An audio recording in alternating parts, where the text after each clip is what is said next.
legendary city that bears the name of Bookholm. You can smell the place from a long way off. It reeks of old books. It's as if you've opened the door of a gigantic second-hand bookshop, as if you've stirred up a cloud of unadulterated book dust and blown the detritus from millions of mouldering volumes straight into your face. There are folk who dislike that smell and turn on their heel as soon as it assails their nostrils. It isn't an agreeable odor, granted. Hopelessly antiquated, it is eloquent of decay and dissolution, mildew and mortality. But it also has other associations, a hint of acidity reminiscent of lemon trees in flower, the stimulating scent of old leather, the acrid, intelligent tang of printer's ink, and, overlying all else, a reassuring aroma of wood. I'm not talking about living wood or resinous forests and fresh pine needles. I mean felled, stripped, pulped, bleached, rolled, and guillotined wood, in short, paper. Ah, yes, my intellectually inquisitive friends, you too can smell it now, the odor of forgotten knowledge and age-old traditions of craftsmanship. Very well, let us quicken our pace. The odor grows stronger and more alluring, and the sight of those gabled houses more distinct with every step towards Bookholm we take.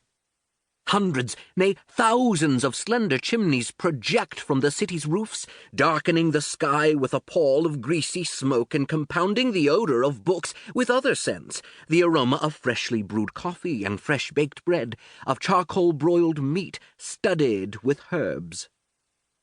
Again we redouble our rate of advance, and our burning desire to open a book becomes allied with the hankering for a cup of hot chocolate flavored with cinnamon, and a slice of pound cake warm from the oven. Faster, faster! We reach the city limits at last, weary, hungry, thirsty, curious, and a trifle disappointed. There are no impressive city walls, no well-guarded gates in the shape, perhaps, of a huge book that creaks open at our knock. No, just a few narrow streets by way of which Zamonian life forms of the most diverse kinds enter or leave the city. Most of them do so with stacks of books under their arms. Indeed, many tow whole handcarts laden with reading matter behind them. Were it not for all those books, the cityscape would resemble any other. So here we are, my dauntless companions. Here on the magical outskirts of Bookholm. This is where the city has its highly unspectacular beginnings. Soon we shall cross its invisible threshold, enter its streets, and explore its mysteries. Soon. But first, I should like to pause for a moment and tell you why I came here at all. There's a reason for every journey, and mine was prompted by boredom and the recklessness of youth, by a wish to break the bounds of my normal existence and familiarize myself with life and the world at large. I also wanted to keep a promise made to someone on his deathbed. Last but not least, I was on the track of a fascinating secret. But first things first, my friends.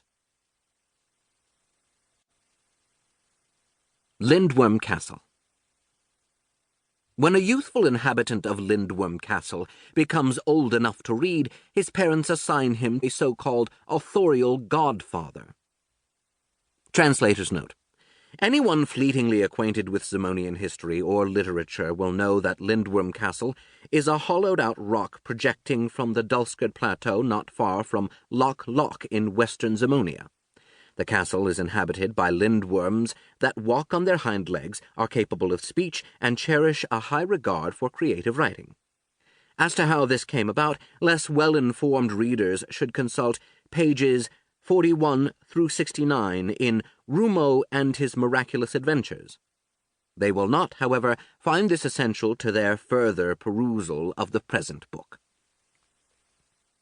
The latter, who is usually some relation or close family friend, assumes responsibility for the young dinosaur's literary education from that time on. The authorial godfather teaches his charge to read and write, introduces him to Zamonian literature, and tutors him in the craft of authorship. He makes him recite poems,